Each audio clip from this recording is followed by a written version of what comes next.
Today, Rinpoche began his explanation of Nagarjuna's precious garland, emphasizing the importance of having ethics as a foundation for all practices. Whether one wants to have the opportunity for an excellent life of leisure and opportunity in their future, or wishes to end cyclic existence altogether, ethics are necessary as a foundation.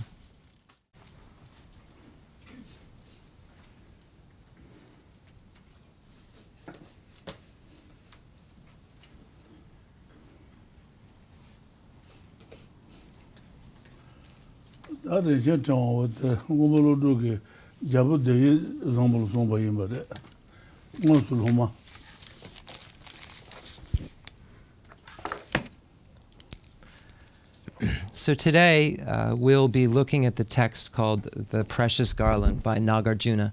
And this text was written for a king, and he was a student of Nagarjuna, and this king needed advice on how to properly, as a Buddhist, be a king.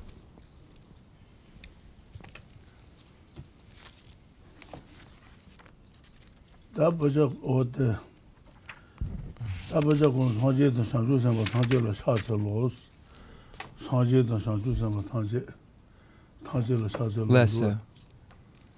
So we see that the text begins with a homage. So we see the expression of worship at the very beginning. I'm going to need to get like just a root. You know what'll help? Let me have that. That'll work. Go ahead. Do it. Do it. It's okay. Usually, this is the first time with this text. So it begins with an expression of worship. And that expression of worship says, I pay homage or bow down to the Buddhas and Bodhisattvas. So we find that as the first introduction. And when we look at the guide, it's called the Obeisance to and Praise of the Buddha.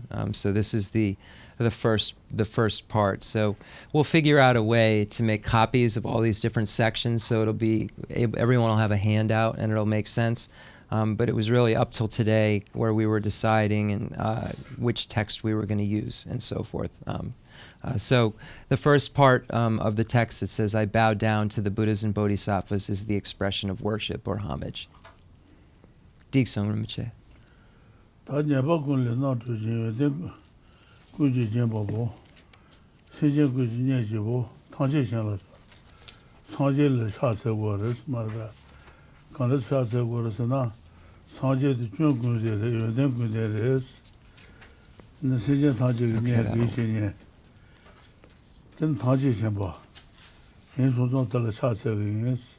The Nyepa Gun Le Namdro Ching.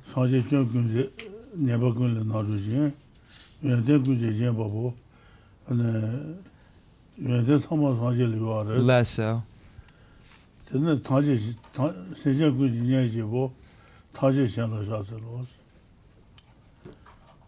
Okay, so the first stanza of the text says, I bow down to the all-knowing, freed from all defects, adorned with all virtues, the sole friend of all beings. So this first stanza is an expression of homage to Buddha Shakyamuni. Buddha Shakyamuni has abandoned all negativities within his continuum, and has accumulated all virtuous qualities. So the Buddha is a being that has abandoned all negativities and has only positive qualities. And also, that all-knowing nature is coupled with compassion. It says the sole friend of all beings. So here this is paying homage to a being who has only good qualities, is omniscient, and has compassion, and wants to help all beings. Diksong Rinpoche. So this first stanza is an expression of homage to Buddha Shakyamuni.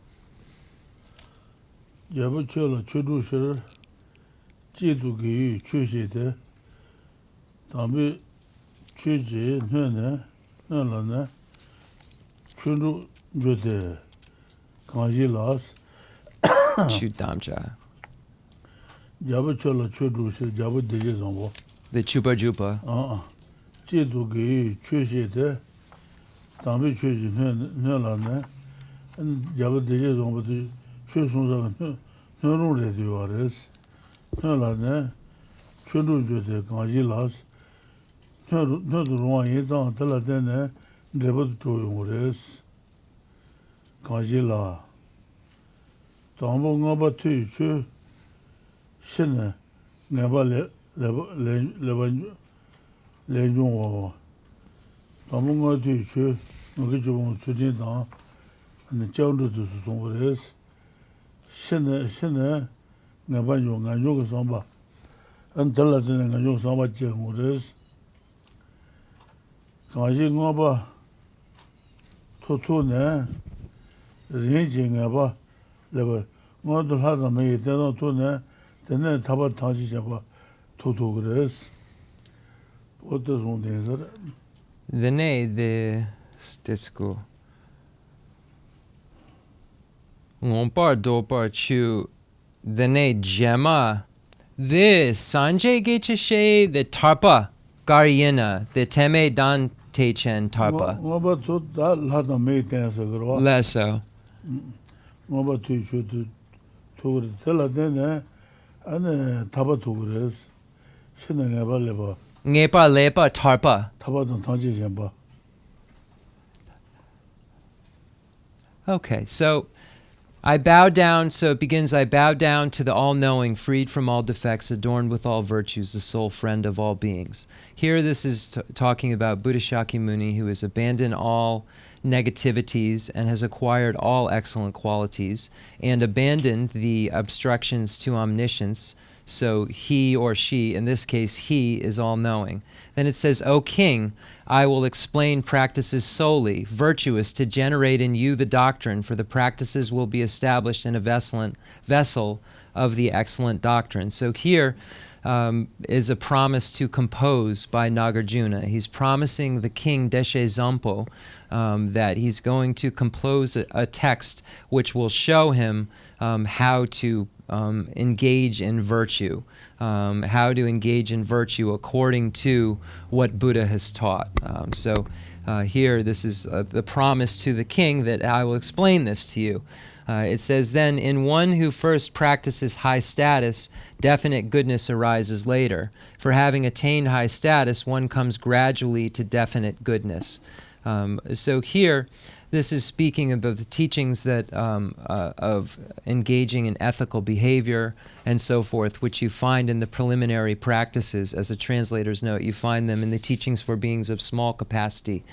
So high status is referring to rebirth in the higher realms of cyclic existence. Definite goodness is referring to liberation. Liberation and then eventually omniscience. But the differentiation is one is speaking within cyclic existence, the other is speaking of being freed from cyclic existence. So the first is referring to the best case scenario within samsara, within the cyclic existence that we are or we dwell in, and the second is definite goodness, that's referring to how to be free from all of those encumberments and all those difficulties. So that's the promise to compose, and then the presentation of result, which is that you first practice those things which are the introductory practices which get you in your future lives into good positioning, and then those practices will be presented which will allow you to learn how to be liberated from the cycle altogether. And then it says, let me see, I think that's where, okay, then a jipa.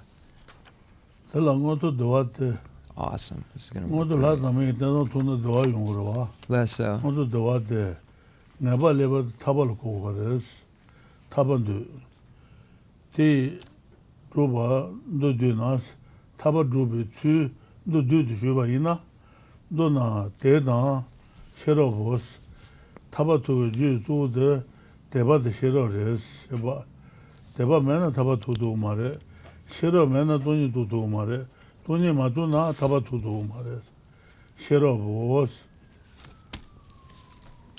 So stanza number 4, high status is thought of as happiness.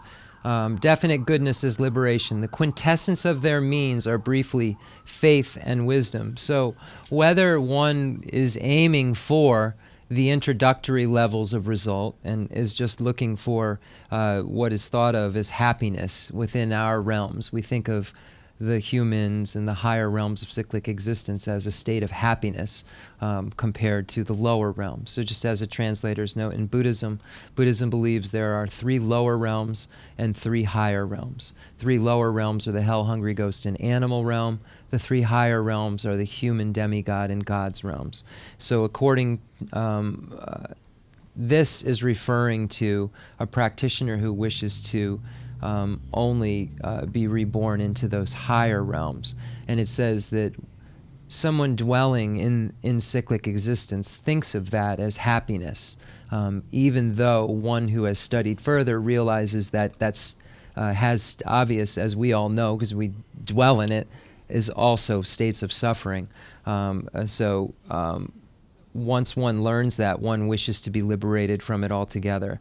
So it's saying what these are. High status is thought of as happiness. Happiness here is referring to the higher realms of cyclic existence.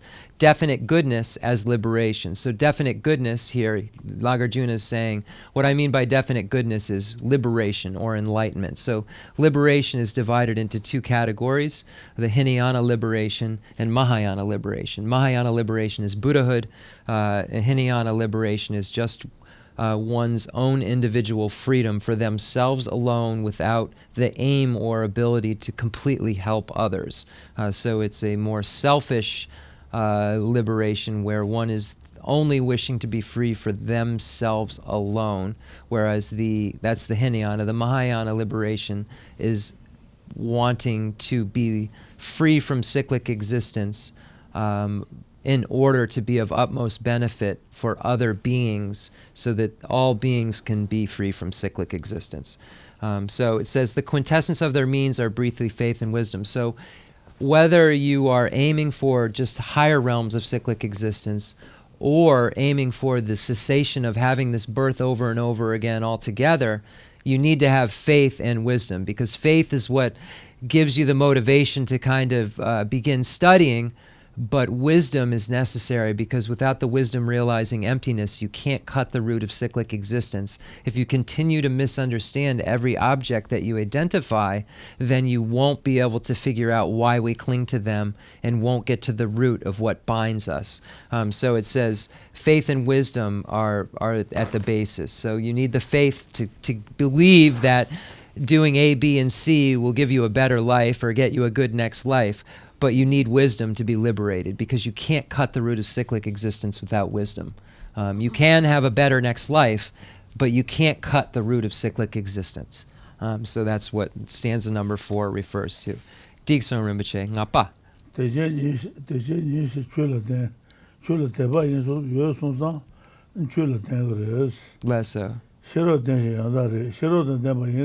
Leso. Leso. Then do this, then Tibetan Shiro need do this. Leso. Do the Tibetan Shiro need do Shiro is. Leso. Shiro de. Leso. The 100 Tibetan. Leso. Leso. Sheso. Yeah. Okay. Stanza number 5. Through faith, one relies on the practices. Through wisdom, one truly knows. Of these 2, wisdom is chief, but faith is its prerequisite. So here it's looking at the 2 needs that one has to have in order to start to study and then believe that there are future lives and past lives, and that one wishes to have a good, once you believe that, you start to identify the desire to have a good future life.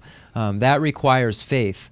But if you then realize that you want to be out of the cycle altogether, that requires wisdom. But you can't just arrive at wisdom, because it requires that faith to believe that there's past and future lives and that these things are all related to one another at first. Before you actually realize it, it requires first to have a little faith that this all does make enough sense. Let me try this and let me engage in this practice. And then you realize that without the wisdom, none of it will really work to free one from cyclic existence. So it's saying, if you look at cause and effect, you have to have faith first. But if you look at what's better, faith or wisdom, wisdom is what is the chief. Wisdom is what we're aiming for, because faith is something that is controvertible, but wisdom is something that is solid. Diso. Drupa.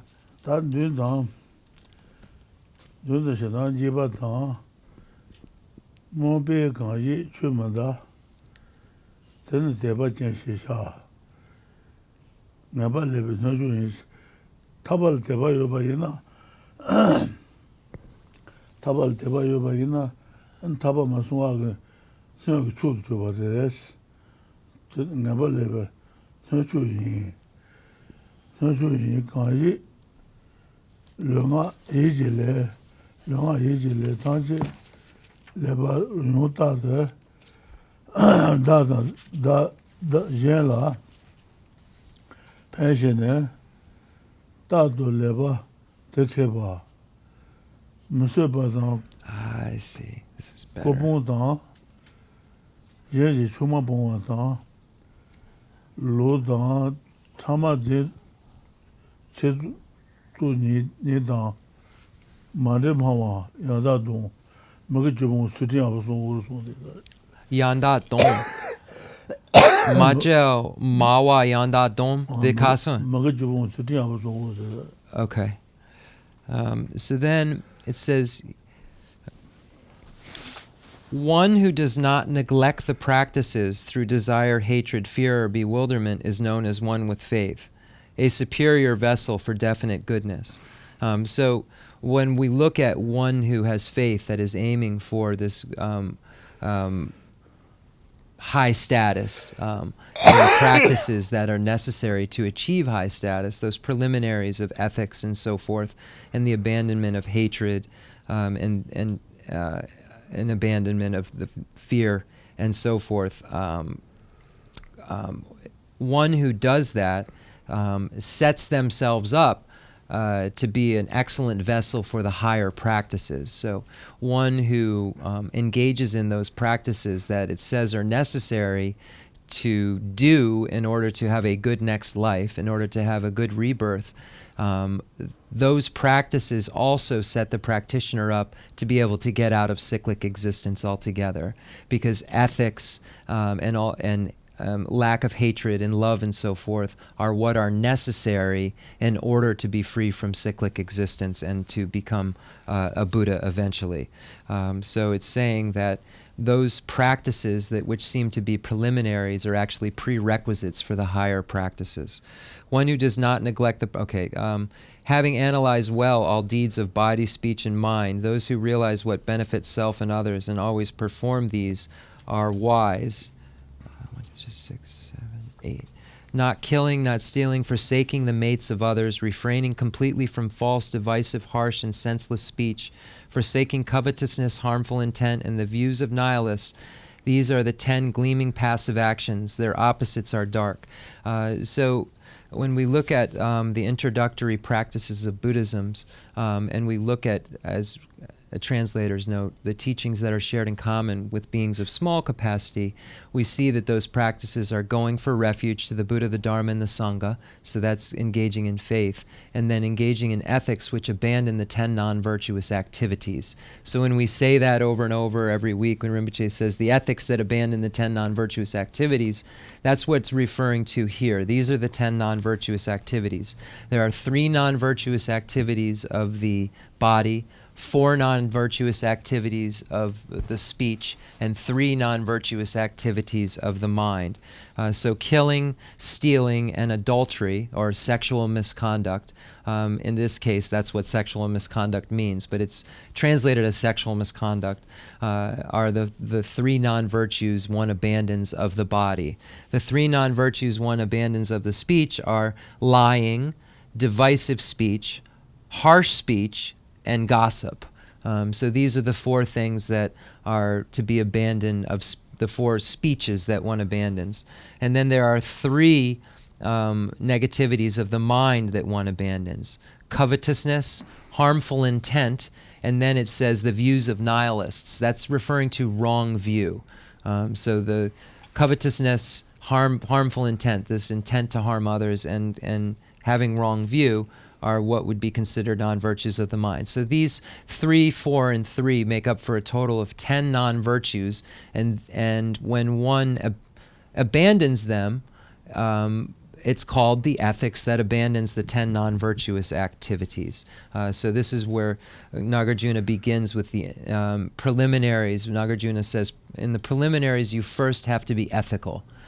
So, O king, first start with ethics, and then we can talk about other things, because ethics are the foundation for all of these other things. Diksan.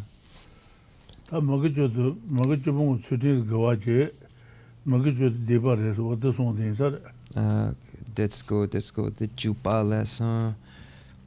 Chadang, Changdang, Chadang.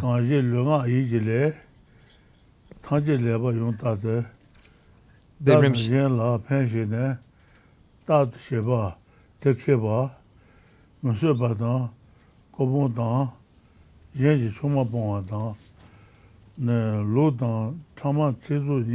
Okay.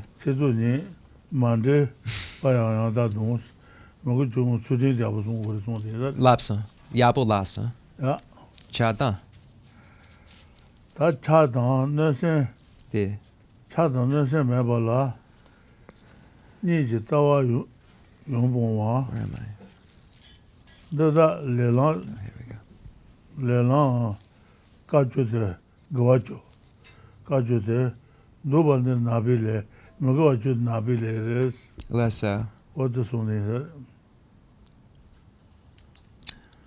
Chamuton, Twazan, Chamuton. What the Chanton is, never shall song rota. Lessa. Maris. Lessa. Chamuton, Twazan, Losupon, Twa Los Danger Maris. Lessa. Twazan.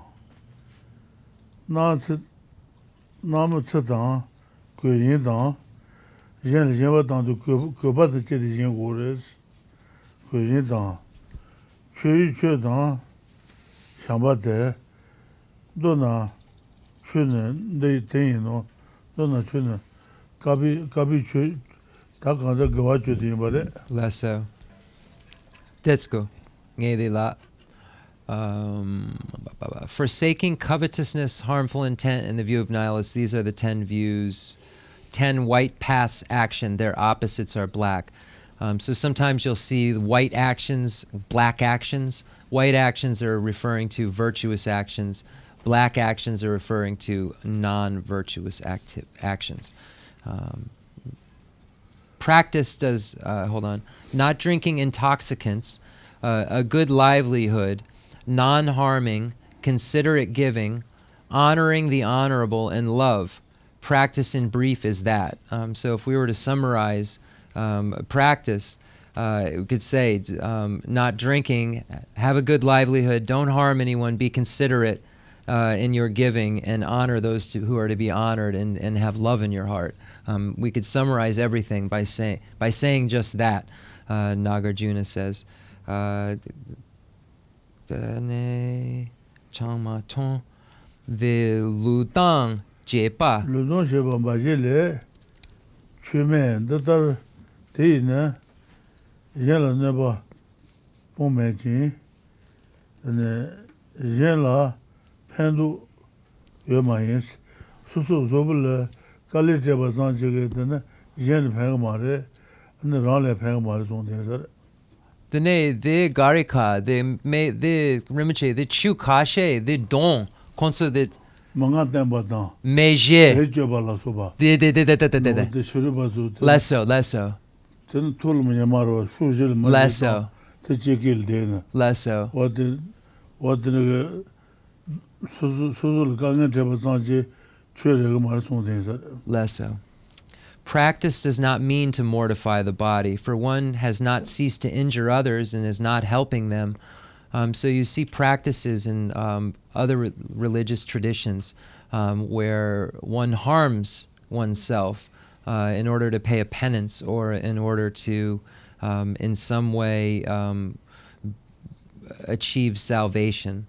So, and there's an ancient Indian religion that believed that somehow if you bared the torture of sitting with 4 fires around you, with somehow they made it above your head also. I'm not sure. So the 5 fires, it's called. And if you were able to endure this really intense amount of heat, it sounds like almost like a sweat lodge, kind of. It sounds like it, but an ancient Indian one. If you were able to endure this heat and just sit there and suffer, you would somehow suffer out your problems, and then that would liberate you. And it's saying that if you're injuring yourself, you're not only not getting at the root of why you're being reborn again and again and have to suffer, but if you're looking at the aim of the Mahayana, which is to be of utmost help to others, how does hurting yourself helping them? So that's the question that it's saying, is how does mortifying your body? So there's another tradition that believed if you jumped on a trident, if it went through your body in this very specific way, that it got rid of your afflictions, like it cut them out, like he somehow like just jumped on a trident and like it. So there's a lot of wrong view that's taught, and you find out that after you read about it and think that it's absurd, that there are tons of people who follow that particular tradition or did follow that particular tradition. So it's important that you investigate things, and you investigate them with logic and investigate them with history. And that's what it's saying here. It's negating, well, why would jumping on a trident or putting hot fire around you make you liberated? How does that help you help others? So it starts to use logic to negate some of these other traditions, and not out of a sense of competition, but only for the sole purpose of finding truth. So that's what's really important, and it's emphasized again and again and again, is it's not a competitive thing. It's for looking for truth, because we're all suffering so badly. We need to really find out why and not be mistaken about why. Find out really why. So that's why it negates things. It isn't to be mean or to be argumentative. The junipa. Juchi junipa. Junipa jindang chutin zhe sewa tang chui lambu chila kang ma gu le don na lang te lang gu ta ne ruwa des what the susu zubul kali treba tangje Vaso. teno what the lang one regma lang no there is So goas. he who does not esteem the great path of excellent doctrine, which is bright with ethics, giving, and patience, afflicts his or her body, takes bad paths like jungle trails. So if we're comparing pathways to a goal, to a jungle trail, we're comparing pathways to religious goals, to trails, and what it's saying is the great path of the excellent is a pathway that is bright with ethics and with giving and with patience. It isn't one that is where a person just harms him or herself. The pathway that leads to what is excellent and is a clear path is the pathway of ethics, giving, and patience. The pathway which is that which affliction of hurting your body out of some sort of penance is like a pathway in a jungle where you can't find your way through. So a jungle trail, you have to understand, they're writing this in India, where there's tigers and cobras, and if you don't have a cleared pathway and you're just walking around in the jungle, you're likely to get eaten or killed or bit. So having a pathway that's clear is really important in India, where this is being written. So that's why it's emphasized in this way, and would make a lot more sense if you were living in the jungle and had to navigate through it, and knowing that you need a clear road in order to get through somewhere like that. So that's why it refers to the wrong pathway to a jungle trail, because there's so many bad things that can happen to you if you don't have the right pathway. So it's saying that you can be so harmed spiritually with the wrong path that it's important that you have the correct path. Jusum, the korwa. Kundu mazeba tai chu shinjendo nyamu dobe chubilu shindo yorin jobanjoros ta kanda le de dongan marba dobe chubilu shindo yorin jobanjoros koal kun dongan Less so. Body entangled with vicious afflictions. And here she enters for a long time the dreadful jungle of cyclic existence among the tree of endless beings, the trees of endless beings. So here it's saying by taking the wrong pathway, one's being then becomes filled with or encumbered by, piled, almost piles of it on, is the way it's written, entangled with vicious afflictions. So by taking the wrong pathway, you become entangled with afflictions, and which cause you to have to stay in cyclic existence for a very long time. It says amongst all of these beings who are suffering too, among this forest of beings. It compares trees, a big dense forest, to the amount of beings that are suffering that you have to stand next to and stay with for a very long time because of the path that you took, which was a path which was incorrect, which was wrong view. Because each lifetime you accumulate imprints, and those imprints lead to one imprint could lead to an entire lifetime. So if you're putting the wrong things in, it can lead to many, many lifetimes of suffering. So it's saying that your spiritual monopoly, your spirituality you should be very careful of it, because the ramifications aren't just one little consequence. You could be born into suffering for many, many times because of not being mindful. Okay, Dixon, Juje. Supa yine. That Seremba dan Seton. Less so. Seremba Jud Karasana Sojo Bombatres. Less so. Sojo Bayina Seton Rures. Less so. Sebayina Seton Joro. Naba Tse Naba Mo. Yen no Tsigina and the Ral Naba Momures. Less so. Koa in the Lonsho Pons. Koma Gogina and the Lonsho Kazagre. Lonsho Abu Mares. Cho Shebe Danaje.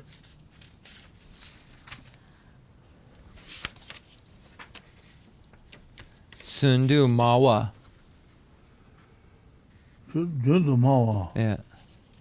Go de Chama in Shedan Ye Chama Jirina and Mother Chama Mabari Womare. Chama in Shedan Ye. Less so. Tumo Nije Timony Manetus Tizu in Debutala. Less so. Mandebai Timidus, Mandeba to Jagina, Tizumbo, and make him about the name, but Less so. Nase Hila, Ravaju, Nase Diobaina, Susu Hill, Rumares. No se jibe jimbate. Less so. No se jiba jimbase. Lobatawa. Lobata tangeni. Lodala den tawang ba jemur senjire.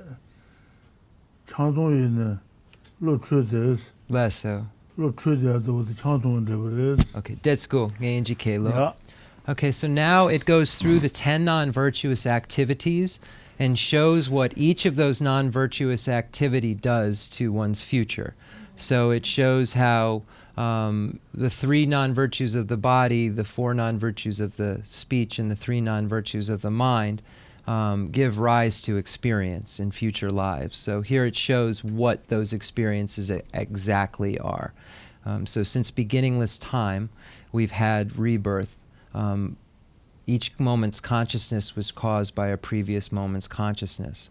So every time we accumulate karma, karma means action, we place an imprint that will later give rise to something, virtue to happiness, non-virtue to suffering. So here it's speaking about the 10 non-virtues specifically and what those non-virtues lead to. It says a short life comes through killing. So when the ethics which abandons killing causes one in the future life. Now this doesn't mean in this lifetime. It means 1,000,000 lifetimes ago you may have engaged in killing. If you have a short lifetime in this lifetime, it means that that may have come to fruition. But once it comes to fruition and it's extinguished, so that means that has no longer has the power to give rise to an event again. Much suffering comes from harming. Through stealing poor resources, through adultery, enemies. So it says a short lifetime through killing and through harming, not just killing, there's all kinds of suffering that you will have to endure. So if you harm anyone, you will have to endure a lot of different types of suffering. Even though you might not have a short life, you will have to endure large amounts of suffering. If you have poor resources, or if you are poor, this is a result of stealing previously in previous lifetimes. You created an imprint of stealing, and this then leads to the fruition of the experience of being poor. And it says through adultery, enemies. So if you have a lot of enemies and have trouble with making friends, it says that previously you broke those commitments in some way. You committed adultery. From lying arises slander. So if you're slandered and people talk badly about you, it's a result of previously lying a lot. So if you want people to speak good things of you in the future, you engage in a very precise truth, so that you in the future are spoken good about. And this means not just this life, future lives. A parting of friends from divisiveness. So if you're split up from your friends, it's from previously being divisive. Divisiveness means taking people who are compatible, meaning like they're friendship, not just compatibility relationship-wise. They're compatible, they're friends, maybe business associates, and driving a wedge somehow between them. So that causes you to constantly lose friends in this lifetime. If you constantly lose friends in this lifetime, it's from being divisive in previous lifetimes. From harshness, hearing the unpleasant. So if you constantly hear harsh words and hear things that, or if you like lived, for instance, next to a train, that would be something like this. Hearing if you don't like trains, if like constantly wakes you up. Hearing the unpleasant could be from previously saying harsh things to people, using harsh words. And it says from gossip, one's speech just isn't respected. So if you find that you're saying things that are true and people don't believe you or don't respect you, it's from a previous lifetime gossiping and using just speaking senselessly about nothing. So your words in this lifetime don't hold weight. Covetousness destroys one's wishes. So if you covet what others have, you don't get what you wish for. If you're grateful that others have things, then you get what you wish for. So wanting to have something that someone else has and coveting it makes it so you could never have it in the future lives. Harmful intent yields fright. So if you live in fear, it's from thinking of harming others in a previous time, thinking of harming others. It says wrong views lead to bad views. So if you previously had these wrong views that we're talking about, where you thought that you jump on a trident and then you die, that left an imprint. That means that in a lifetime you're going to have some ignorance of some sort, wrong views related to something. And then it says, so all it is it's cause and effect, and results are always concordant with their causes. There's some relationship to the cause that the result makes happen. And it says, and drink the confusion of the mind. So alcohol causes one to be confused, causes one to make bad decisions, and causes one to engage in the other, all of the other non-virtues. So it says that the alcohol leads to confusion, meaning alcohol leads to these 10 non-virtues. So that's what that means when it says confusion. Sense of speech, alcohol, drink to confusion. Ju dun lepson. The majin len be. Majin len be. Pul ni. Majin len be puni. Majin len be puni. Majin len be. Majin len be puni. Majin len be yuanis. Kuma gogeina chubu chagares, richi ngomares. Less so. Loba tsu loades, loso watu chigina, and jenda soso logres. Kimba yin ringanis, naji chabajina ringabal chendagres, ringani.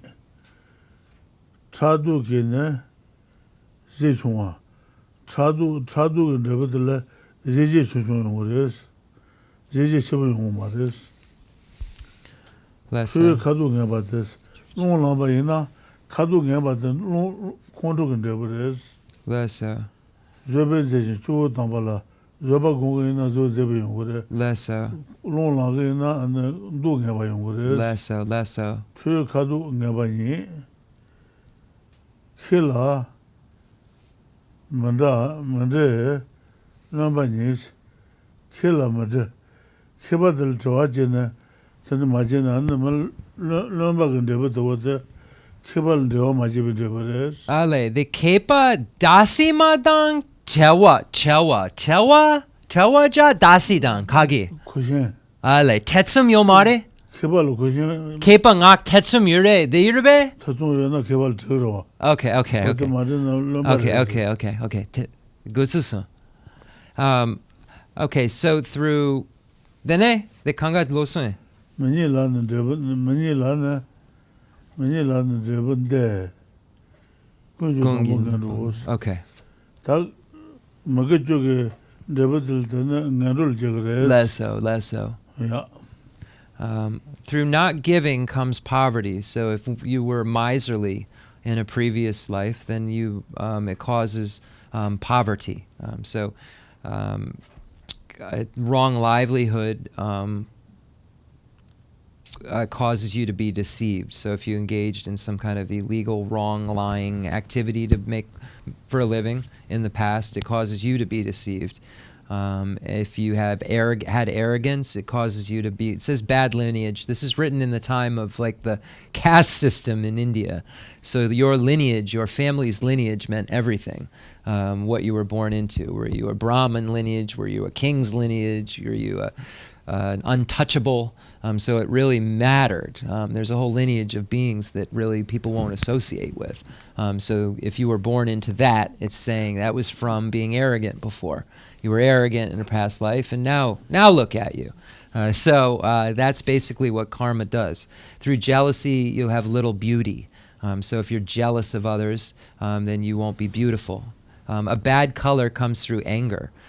So if you have that's just bad color, you're coloring whatever you interpret that as. It's from being angry. Stupidity is from not questioning the whys. So I asked Rinpoche, does that mean like no matter what, if you like have doubts? And he said yes. He said that if you don't go to scholars and ask the questions that you had, then that causes you in the future to be stupid. Like if you had a lot of questions and you have someone who can answer them, you should ask those questions so that you can add to your wisdom. If you aren't trying to add wisdom, it causes you, the result, to not be wise in a future life, because the cause and effect, there's concordance. So if you have the chance to be wise and you don't take it, it causes you to be dumb, is literally what it says. Stupidity from not questioning the wise. So it reads almost like are you sure? Questioning, but it's supposed to, because Rinpoche said that when you have a doubt, that means that you're on the fence and you're right at the cusp of learning something. Doubt in Buddhism is considered one of the steps to valid cognition. Arya Deva, just as a translator's note, that says if you even have a doubt about the nature of reality, it shakes the whole world, because that's the beginning of knowledge.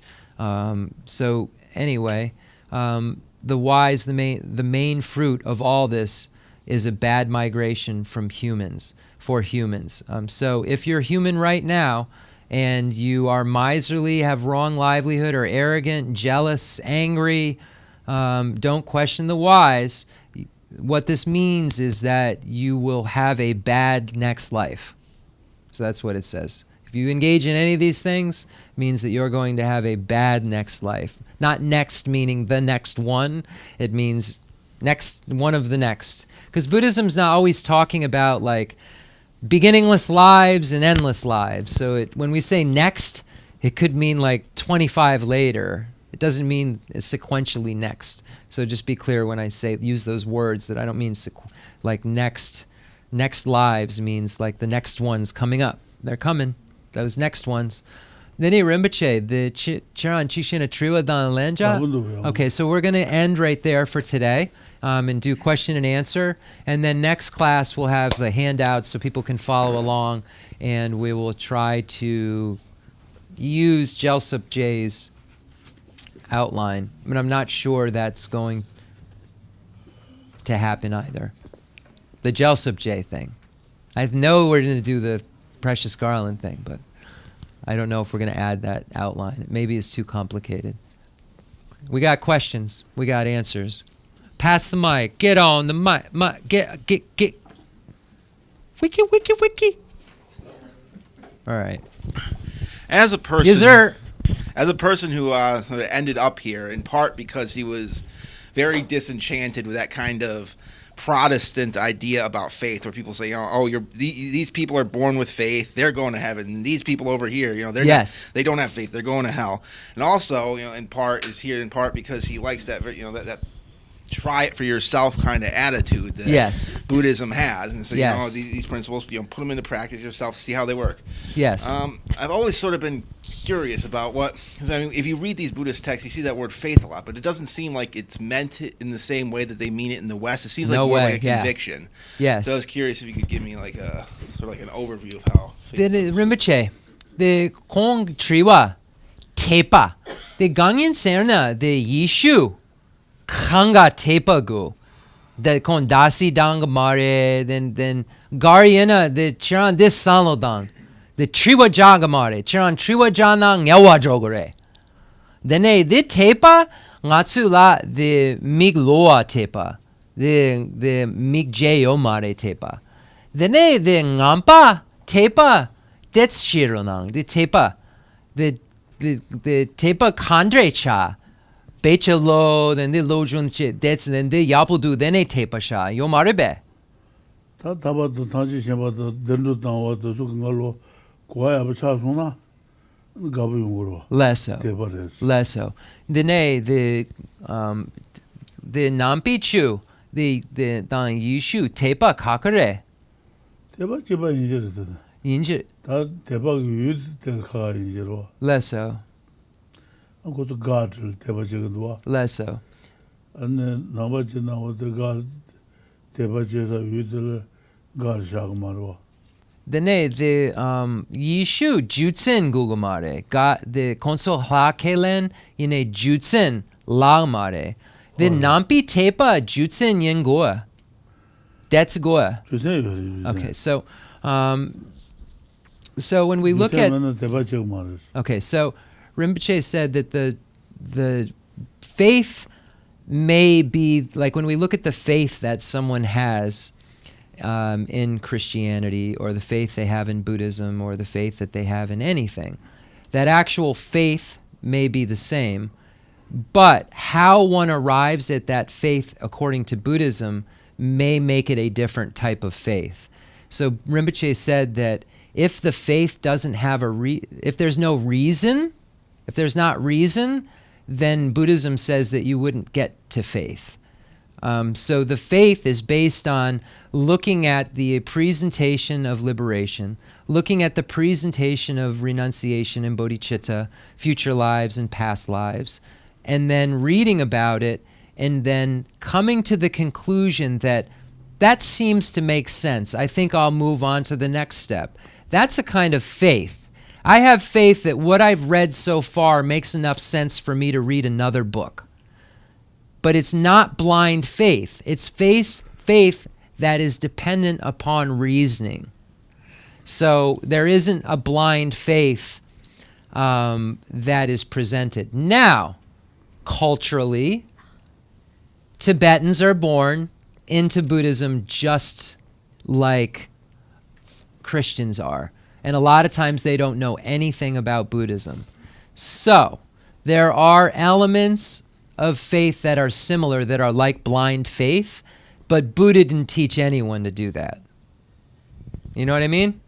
Buddha said our faith is based on reason, but there are Buddhists that just don't know anything about Buddhas. They think Buddha's a god. They think of Buddha like a god, and then they just pray to Buddha to help them.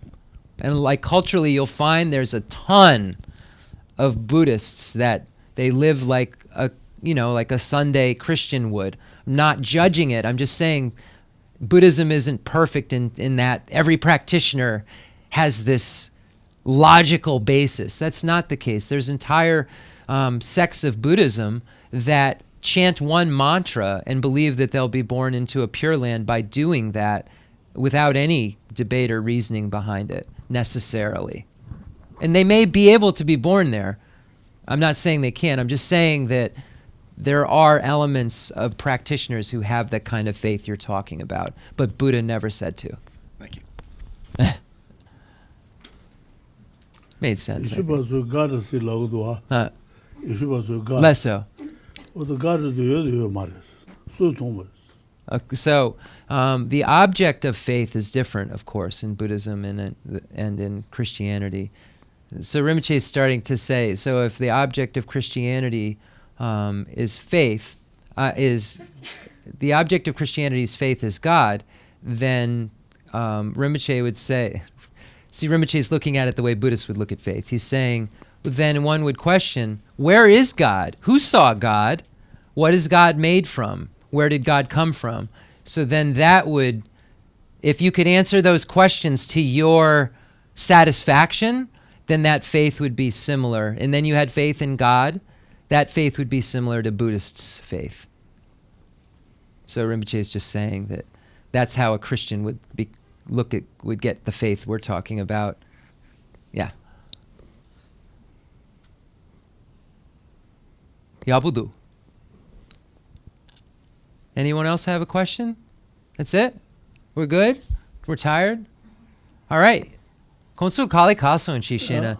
The Tanda, the Inji Chelat Sapo, the Gangesina, the Ari Duchen, Christmas. Then Chala Mambo Nyo, then Lanka, the Mota Mambo Yure, then Ngo Mambo Drogudu. Then the Chishena, the Sha de Chishena Christmas, Khensur, the Ari Gomo Tringa Droson. I said in this room probably like $25,000 to $50,000 in things will be Christmased. You know what I mean? Like, because of just getting an idea of how like busy our minds are at Christmas and what we do, and like, you know, like, I don't think that's off either. I bet that it's more if we're real honest. I bet we're above $50,000 in like one swoop.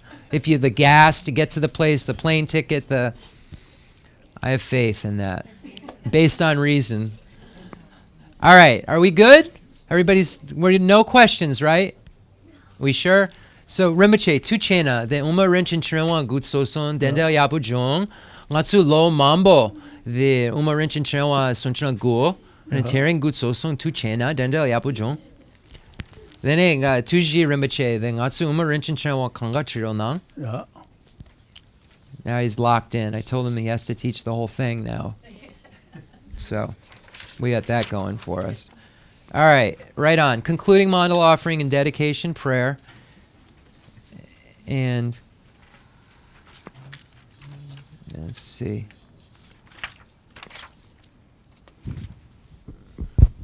It's early.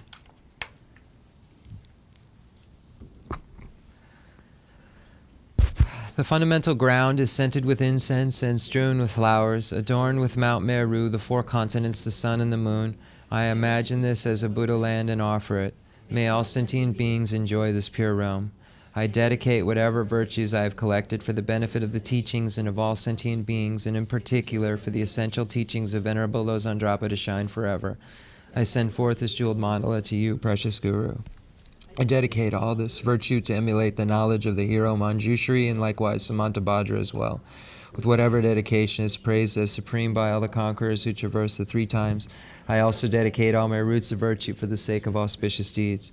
In that pure land surrounded by snowy mountains, you in happiness, all-powerful Avalokiteshvara Tenzin Gyatso, may you stay until samsara's end.